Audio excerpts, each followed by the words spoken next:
लेकिन जब तक एक आदमी का हक है वो विरोध करेगा। और जिस प्रकार से विरोध जिस प्रकार से विरोध प्रदर्शन हुआ उसकी मैं कड़ी निंदा करता हूँ। वैसे विरोध प्रदर्शन नहीं होता है। झड़प हुई है, पुलिस की गाड़ियों को भी आग के हवाले कर दिया गया। बिल्कुल। और अगर हम मुसलमान है, मेरा घर है, तो हमसे लेगी नहीं सरकार। लेकिन सिर्फ आप लोगों को उठाया जाता है, नॉन मुस्लिम पक्ष को उठाया जाता है। कैसे हम इनके खिलाफ थोड़ा सा बोल दे और हमको इनका सारा वोट मिल जाए। ये सिर्फ वोट बैंक की राजनीति और कुछ नहीं है। वक्फ बिल सिर्फ वोट बैंक की राजनीति, जैसे कि युवा ने बताया। यही तो बात है। तो फिर क्यों बिलबिला रहे हो? 11 साल में इतने क्यों बिलबिला रहे हो? 50 साल 54 साल कांग्रेस की सरकार, हमने तो ना बिलबिलाए। हम पे सारे कानून थोपा गया, हमने तो ना बिलबिलाए। तुम्हें 11 साल में क्यों बिलबिला गए? जो सारे तुष्टिकरण हो रही है, कौन सी तुष्टिकरण हो रही है भाई? तुम राशन के लाइन में नहीं लगते, तुम आवास के लाइन में नहीं लगते, तुम आयुष्मान कार्ड के लाइन में नहीं लगते, सारे योजनाओं के लाइन में लगते हो और फिर मोदी को ही विरोध करते हो। ये कहाँ की तुक है? जितने भी बिल लाया गया, नहीं सुनो, धारा 370 हटाने के लिए लाया गया तो देश हित में लाया गया, क्या गलत है? और ये सियासी, क्या हुआ आपका? मेरा नाम जहांगीर खान है। हाँ, कहाँ से हैं सर? मैं तो एक्चुअली कानपुर से हूँ, बट मैं काम के रिलेटेड दिल्ली में हूँ यहाँ पे। वक्फ बोर्ड में जो संशोधन हुआ है, जो बिल आया है, उसको आप किस नजरिए से देखते हैं? देखिए, जो वक्फ बोर्ड पे संशोधन आया है वो हमारी सरकार ने लाया है और बहुत ही अच्छा काम किया है। और apart from this, as a मुसलमान या एज अ इंडियन सिटीजन आपको ये एक्सेप्ट करना चाहिए जो चीज़ ऑलरेडी इम्प्लीमेंट हो चुकी है। एंड अपार्ट फ्रॉम दिस, जो भी चीज़ें हैं या फिर वक्फ बोर्ड या फिर सारी चीज़ें, इसके अलावा भी और बड़े मुद्दे हैं जिन पे सरकार को नोटिस करना चाहिए। आया है मुस्लिम समाज के हित में या अहित में, ये दूसरी बात है। इसके पीछे की मानसिकता क्या है? आज के टाइम में हर साल 15 अगस्त से लेकर के ये अप्रैल तक में एक ना एक ऐसा बिल लाया जाता है जिससे मुसलमान को उंगली करी जाए। लेकिन आपको ये बता दें, इससे मुसलमान को उंगली नहीं होती है। इससे क्या होता है? इससे बस ये होता है कि अगले वाले थोड़ा खुश हो जाए, उसके बाद चुनाव आ जाए, हमें पूरा वोट मिल जाए। वक्फ बोर्ड से ना हमारा घर जाएगा ना भाई का घर जाएगा। अगर कोई हिंदू है तो उसको 1 रुपए की ज़मीन देगी नहीं सरकार। और अगर हम मुसलमान है, मेरा घर है, तो हमसे लेगी नहीं सरकार। लेकिन सिर्फ आप लोगों को उठाया जाता है, नॉन मुस्लिम पक्ष को उठाया जाता है। कैसे हम इनके खिलाफ थोड़ा सा बोल दे और हमको इनका सारा वोट मिल जाए। ये सिर्फ वोट बैंक की राजनीति और कुछ नहीं है। वक्फ बिल सिर्फ वोट बैंक की राजनीति, जैसे कि युवा ने बताया। यही तो बात है। तो फिर क्यों बिलबिला रहे हो? 11 साल में इतने क्यों बिलबिला रहे हो? 50 साल 54 साल कांग्रेस की सरकार, हमने तो ना बिलबिलाए। हम पे सारे कानून थोपा गया, हमने तो ना बिलबिलाए। तुम्हें 11 साल में क्यों बिलबिला गए? जो सारे तुष्टिकरण हो रही है, कौन सी तुष्टिकरण हो रही है भाई? तुम राशन के लाइन में नहीं लगते, तुम आवास के लाइन में नहीं लगते, तुम आयुष्मान कार्ड के लाइन में नहीं लगते, सारे योजनाओं के लाइन में लगते हो और फिर मोदी को ही विरोध करते हो। ये कहाँ की तुक है? जितने भी बिल लाया गया, नहीं सुनो, धारा 370 हटाने के लिए लाया गया तो देश हित में लाया गया, क्या गलत है? गलत है। धारा 370, आपने पहले राशन की बात करी है। राशन किसी एक पक्ष का हक नहीं है। अगर कोई सरकार जीत के आती है, वो कोई भी सुविधा प्राप्त देती है तो उतना ही हक उसके वोटर का भी है और उतना ही उसके जो अगेंस्ट में वोट किया उसका भी उतना ही हक है। तुम क्यों बिलबिला रहे हो? फिर बाकी तो नहीं बिलबिला रहा, तुम क्यों बिलबिला रहे हो? तुम क्यों परेशान हो रहे हो? किस चीज पे बिलबिला रहे हैं? किस चीज पे बिलबिला रहे हैं? ममता बनर्जी भी कह रही है बंगाल में ये बिल बंगाल में लागू नहीं होने देंगे, भले ही गोली क्यों ना खानी पड़ जाए, भले ही जान क्यों ना देनी पड़ जाए। एक सेकेंड। संविधान के आगे और सुप्रीम कोर्ट के आगे ना ममता बनर्जी, ना अखिलेश, ना मोदी, कोई नहीं। लेकिन जब तक एक आदमी का हक है वो विरोध करेगा। और जिस प्रकार से जिस प्रकार से विरोध प्रदर्शन हुआ उसकी मैं कड़ी निंदा करता हूँ। वैसे विरोध प्रदर्शन नहीं होता है। झड़प हुई है, पुलिस की गाड़ियों को भी आग के हवाले कर दिया गया। बिल्कुल। और उनको जिन्होंने किया है उनको अगर संविधान के तहत फांसी देनी चाहिए तो उनको तुरंत फांसी दो। लेकिन उसके घर में जो उसकी माँ बैठी है, उसकी बहन बैठी है, कोई लड़का अपने घर से निकला, उसको रास्ते में कोई भड़का दिया, उसने जाके क्या कर दिया? उसकी माँ की क्या गलती है जिसको उसके घर को उसकी माँ को उसके घर से बेघर कर दिया गया? उसकी बहन की क्या गलती है? ये आप बताइए। अरे जब किसी को रेप करते हो, जब किसी को रेप करता है तो उसके पूरी फैमिली प्रताड़ित होता है, पूरी परिवार, पूरी गांव समाज प्रताड़ित होता है और तुम्हारे मकान भी न टूटे। अरे भाई, अगर बस एक शरीयत की बात नहीं है, चलेगा। बस एक बात बोलूंगा, चाचा से बहस नहीं लड़ाऊंगा। अगर आग के बदले आंख मांगो। अगर आंख के बदले आंख की सजा हो जाए ना तो फिर पूरा हिंदुस्तान अंधा हो जाएगा। इसलिए आंख के बदले आंख की सजा नहीं होती, हमारे हिंदुस्तान में संविधान की सजा होती है। हमारे हिंदुस्तान में, एक सेकंड, हमारे हिंदुस्तान में एक चीज और सुन लीजिए, हमारे हिंदुस्तान में आतंकवादियों को भी उनका वकील दिया जाता है कि अगर आप निर्दोष हैं तो आप अपने आप को निर्दोष साबित करिए, उसके बाद फांसी होती है। हमारा हिंदुस्तान आंख बंद करके सजा नहीं देता, आंख खोल के सजा देता है। जिसकी पत्थरबाजी एक तरफ से क्यों होती है? पत्थरबाजी अक्सर एक तरफ से देखने को एक सेकंड पत्थर 11 बजे 1 बजे कोर्ट खुलवा देती है। यही हिंदुस्तान है। आप बोल रहे हैं कि ये थी बनो ना, अब्दुल कलाम के मसीहा बनो ना। हम अब्दुल कलाम के भी मसीहा हैं, अबुल कलाम आजाद के भी मसीहा हैं, हम भगत सिंह के भी मसीहा हैं, हम महाराणा प्रताप के भी मसीहा हैं। और आप अगर आप अफजल गुरु बोल रहे हो तो मैं भी नाथूराम गोडसे बोल सकता हूं, लेकिन ये फिर गलत जवाब हो जाएगा। आप भी गलत बात बोल रहे हो, मैं भी गलत बात बोल दूंगा। लेकिन तुम अगर मसीहा हो उनके, हम तुम्हें स्वागत करेंगे। लेकिन अगर मसीहा बन करके और तो हमारे सेना पे पत्थर चलाओगे, जुडिशरी पे पत्थर चलाओगे, तो ये बर्दाश्त नहीं की। हमेशा एक तरफ से क्यों चला जाते हैं? सवाल ये भी उठता है। इंदिरा गांधी पे जिसने गोली चलाई थी वो मुसलमान था क्या? मैं बस एक चीज पूछना चाहता हूँ। और पत्थरबाजी एक तरफ से होती है, ये एक रवैया है मीडिया का। हम ये नहीं कह रहे कि हिंदू गलत है या मुसलमान गलत है। हर समाज में, हर लोग में, मेरे घर के अंदर की भी बात मैं बता रहा हूँ, कोई ना कोई गलत होता है तो उसके वजह से पूरे 2014 से पहले बम ब्लास्ट होते थे हिंदू त्योहारों पर, हिंदू इलाकों में, दिवाली पर, राखी पर, राजस्थान, हैदराबाद, गोवा, दिल्ली, कहाँ भाई कई जगह होते थे हिंदू त्योहारों पर। जब वो पकड़े जाते थे तो सारे नाम वो मुसलमानों के निकलते थे। तो वो कौन थे? मुसलमान ही होते थे। 2000 आप एक डाटा लेके आइए, आप 10 त्योहार गिनाइए, आप 10 त्योहार, आप इसी सीपी के अंदर, और ये भी इसी सुनिए, सीपी के अंदर मैं बता रहा हूं, मेरे आंखों देखी दिल्ली की सरोजनी नगर मार्केट, करोल बाग की मार्केट में, इसी कनॉट प्लेस, अंचल प्लाजा, रिवोली, यहाँ पर बम ब्लास्ट हुए थे। ये मेरी आंखों देखी बात है।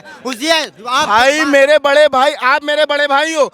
अगर दिल्ली पे, हिंदुस्तान में किसी भी जगह पे मुसलमान हो, हिंदू हो, अगर वो किसी भी तरीके का कोई भी अपराध करता है तो उसको संविधान के तहत सजा दी जाएगी। लेकिन लेकिन अगर आप किसी एक को केवल टारगेट करके कहते हो, आप ये कहते हो, मैं किसी के सपोर्ट में या किसी के विरोध में नहीं बोल रहा हूँ, मैं किसी के सपोर्ट में। संविधान वक्फ बोर्ड है ना, वक्फ बोर्ड संविधान नहीं मानता था, वक्फ बोर्ड संविधान नहीं मानता था। वो वक्फ बोर्ड ना हाई कोर्ट की सुनता था, ना सुप्रीम कोर्ट की सुनता था। जब जगह जिसकी जमीन पर कब्जा किया वो वक्फ बोर्ड की हो गई।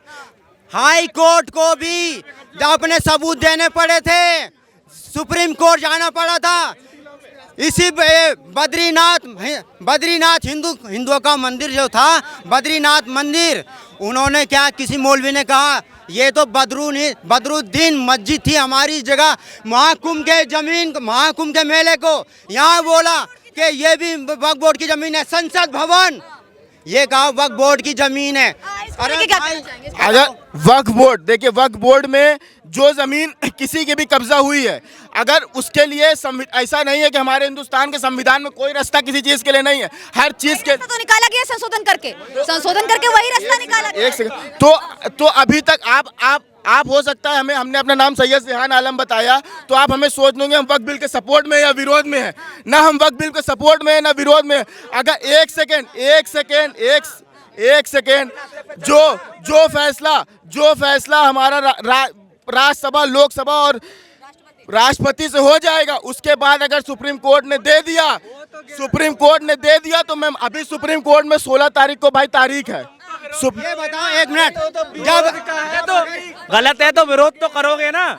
ये तो सुप्रीम कोर्ट, अगर आप आपको बोलने का मौका दे रहा हूं ना, आपको बोलने का मौका दे रहा हूं, सामने वाला बोला है उसको भी बात रखने दीजिए। एक सेकंड, अगर कोई चीज सुप्रीम कोर्ट में गई है तो आपका कोई अधिकार नहीं है कि आप उसको हाँ या नहीं बोल दो।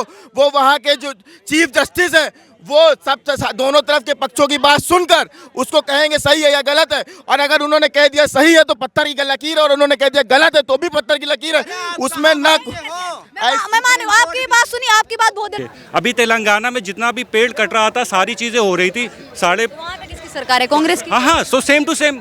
ऐसा नहीं है कि ये जो सरकार है वो क्या मुसलमान की विरोधी है या कुछ है। Actually as a human being और एज अ इंसान आपको आगे आके देखना पड़ेगा क्या चीज़ मेरे लिए सही है, क्या चीज़ मेरे लिए गलत है। राज्य किस सरकार नजर से देखते हैं? क्या आपके हिसाब से सरकार मुस्लिम विरोधी है क्या? एक्चुअली सरकार ना मुस्लिम विरोधी है ना ये हिंदू विरोधी है। अगर आप खुल के देखोगे तो आपको पता लगेगा कि इनको और भी जगह आगे बढ़ के काम करने चाहिए, और वो एक पढ़ा लिखा व्यक्ति सारी चीज़ें समझ सकता है। अगर आप आके यही बोलो, समझ रहे हैं क्या? नहीं, बिल्कुल सारी चीज़ें। अगर एज अ मुस्लिम अगर आप इस चीज़ को एक्सेप्ट नहीं कर सकते हो कि जो आपकी सरकार ने जो चीज़ इम्प्लीमेंट कर दी है उसे आपको एक्सेप्ट करना चाहिए, लेकिन in the meanwhile you also have to like raise the concern regarding जो महंगाई बढ़ रही है, सारी चीज़ें उसको लेकर भी सरकार को कुछ ना कुछ नियम लाने चाहिए। क्यों इसको लेके लगातार जो मुस्लिम पर्सनल लॉ बोर्ड है वो सबसे गुहार लगा रहा है कि भाई आप लोग प्रदर्शन के लिए उतरे। 50 शहरों में बोल दिया कि यहाँ पे प्रदर्शन के लिए उतरे। बंगाल में भी प्रदर्शन जारी है, पुलिस की जो गाड़ियाँ उन पर भी हमला कर दिया गया, पुलिस के साथ भी झड़प की गई। इस दौरान तो क्या इस तरीके से करना चाहिए क्या? देखिए, एक्चुअली क्या ये अपने ही ऊपर मतलब सारी चीज़ें गलत कर रहे हैं। अगर आप उसी चीज़ को एक्सेप्ट नहीं कर पा रहे जो आपकी सरकार ने लागू कर दिया है, तो ये पहली बात तो आप अच्छे तरीके से उसके खिलाफ आवाज़ उठाओ, सारी चीज़ें करो, उसको मतलब कोर्ट में जाके उसके खिलाफ अपील जाहिर करो, कानूनी तरीके से जो चीज़ करना हो। अगर मैं यहाँ पे खा रहा हूँ, कमा रहा हूँ, तो क्या कल को मुझे कोई हिंदू कोई मुसलमान देख के मेरी हेल्प नहीं करेगा? एज अ पर्सनैलिटी मैं क्या हूँ, किसके साथ क्या काम कर रहा हूँ, वो चीज़ है। और जब तक मतलब लोग लगता है कि ये जो बिल आया ये मुस्लिम विरोधी, आपका नजरिया क्या है? मेरा एक्चुअली ये है कि कोई भी अगर कल को मैं रोड पे पड़ा हूँ या फिर कोई भी मेरा एक्सीडेंट हो गया तो मुझे, या फिर मैं कल को काम करने लायक नहीं हूँ, तो ये वक्फ बोर्ड, ना ही वक्फ बोर्ड और ना ही ये बजरंग दल, कोई भी दल, कोई भी जो पर्सनली दल है, किसी को कोई सपोर्ट नहीं करेगा। एज अ इंडिविजुअल आपको आगे आना पड़ेगा, ओपन माइंडेड होना पड़ेगा, और सारी चीज़ें देख के एज अ ह्यूमन बीइंग आपको दूसरों की हेल्प करनी चाहिए। तो इन सब चीज़ों से मैं कहना चाहूँगा ऊपर उठो, ये डिबेट का मसला होना ही नहीं चाहिए। सब लोग तो आप क्या कहना चाहेंगे जो मुस्लिम समाज लगातार अपने घर परिवार को छोड़ के रोडों पे प्रदर्शन कर रहे हैं, वक्फ बिल के खिलाफ कह रहे हैं ये तो हमारे खिलाफ है, हमारी संपत्ति चली जाएगी, हमारे मदरसे हैं वो चले जाएंगे, मस्जिदें चली जाएंगी, जितने ईदगाह हैं वो भी। देखिए, देश में इससे भी बड़े बड़े मुद्दे हैं। तेलंगाना का मुद्दा जो था, वहाँ पे कोई बजरंग दल या कोई वक्फ बोर्ड आगे नहीं आया कि भाई पेड़ पौधों को बचाओ। जो स्टूडेंट्स थे वो आ गया, क्योंकि वो पढ़े लिखे हैं। तो जो पढ़ा लिखा व्यक्ति है आज के ज़माने में उसको पता है किसके साथ जाना है, किसके साथ नहीं जाना है। तो एक्चुअली अब जो पढ़ा लिखा है उसको सारी चीज़ें पता है। वहाँ पर राज्य सरकार किसकी है जरा बताना। जिस जगह की आप बात बता रहे हो वहाँ राज्य सरकार का नाम बता दे। हाँ, मैं सर ये बात, आपने बजरंग दल का इन्होंने नाम बड़ी आसानी से कह दिया। कोई रोल नहीं है बजरंग दल का, लेना चाहिए था। लेकिन जिस जगह पक्षियों को मारा जा रहा है, जंगल खाली किए जा रहे हैं, लेकिन राज्य सरकार का नाम नहीं लिया जा रहा। क्यों? क्योंकि कांग्रेस है। अरे नहीं, एक्चुअली बात सर क्या कांग्रेस की या फिर बीजेपी की है ही नहीं। मैं फिर दोबारा बीजेपी, कांग्रेस, बीजेपी, लेकिन इन्होंने नाम नहीं लिया कि वहाँ पर क्या नाम है, कांग्रेस की राज्य सरकार को। देखिए, यहाँ पे राहुल गांधी का भी बहुत मतलब ये चीज़ एक्सेप्टेबल नहीं है, क्योंकि जब सारी चीज़ें होती हैं तो आके मोदी सरकार को या बीजेपी को कहते हैं कि ऐसी चीज़ें नहीं होनी चाहिए, वो चीज़ें नहीं होनी चाहिए। बट तेलंगाना में जो इतना सारी चीज़ें हुई तो उनको आगे से बोलना चाहिए था कि एक्चुअली ये सारी चीज़ें गलत है। और मीनवाइल सुप्रीम कोर्ट ने जो रोक लगा दी है, तो that's a very good initiative, क्योंकि जो इन्वायरमेंटल में चेंज हो रहा है, जो भी टेम्परेचर बढ़ रहा है day by day global warming की वजह से, तो उन सब चीज़ों के बारे में आदमी को ज़्यादा सोचना चाहिए, बजाय बजरंग दल और वक्फ बोर्ड और सारी चीज़ों के। जो आदमी पढ़ा लिखा ये भी है, एक मिनट आते हो आपके पास। एक सवाल ये भी है कि लगातार जो भारत में एक प्रोपेगेंडा है वो चलाया जाता है। अक्सर ये बातें होती है कि जो बीजेपी सरकार है वो हिंदू मुस्लिम करती है, भाईचारे में दरार डालने का काम करती है। आप क्या सोचते हैं इसको लेकर? देखिए, अभी रिसेंटली का मैं बता रहा हूँ, मैं मतलब जो योगी सरकार है कानपुर में, उसने इतना अच्छा इनिशिएटिव लिया। देयर वाज अ केस जहाँ पे मेन वहाँ चौराहे पे सारी चीज़ें मतलब रामनवमी के अवसर पे बहुत ही बड़ा जुलूस निकलने को था, लेकिन मीनवाइल किसी को प्रॉब्लम हुई, उसको हार्ट का मरीज़ था, तो योगी सरकार ने खुद से मतलब आगे इनिशिएटिव लिया कि डीजे निकलेंगे केवल 4 और कम से कम म्यूज़िक बजाया जाए। तो ये काफ़ी अच्छा इनिशिएटिव, लेकिन लोग इसमें भी हिंदू मुसलमान करने को आगे आ गए, क्योंकि अब देखिए जो पढ़ा लिखा व्यक्ति है उसको सारी चीज़ें समझ में आएंगी जो मैं बातें कर रहा हूँ, और जो अनपढ़ जाहिल व्यक्ति है उनको बस यही लगेगा कि मैं वक्फ बोर्ड के बारे में बात कर रहा हूँ, उनकी बुराई कर रहा हूँ, मैं राम मंदिर की बुराई कर रहा हूँ। जो सारी चीज़ें एवरीथिंग इज़ गुड, वो बस क्या वो पढ़े लिखे थे? क्या वो पढ़े लिखे थे? क्या नाम है, वो सबसे ज़्यादा अनपढ़ जाहिल थे, जो कि पहले वक्फ बोर्ड जो वाले थे वो किसी भी ज़मीन पे कब्जा कर लिया करते थे। क्या वो बजरंग दल से थे? क्या वो आरएसएस से थे? क्या वो हिंदू थे? नहीं, वो जिन्होंने भी मुसलमानों की ज़मीनें कब्जे करी वो सब के सब मुस्लिम थे।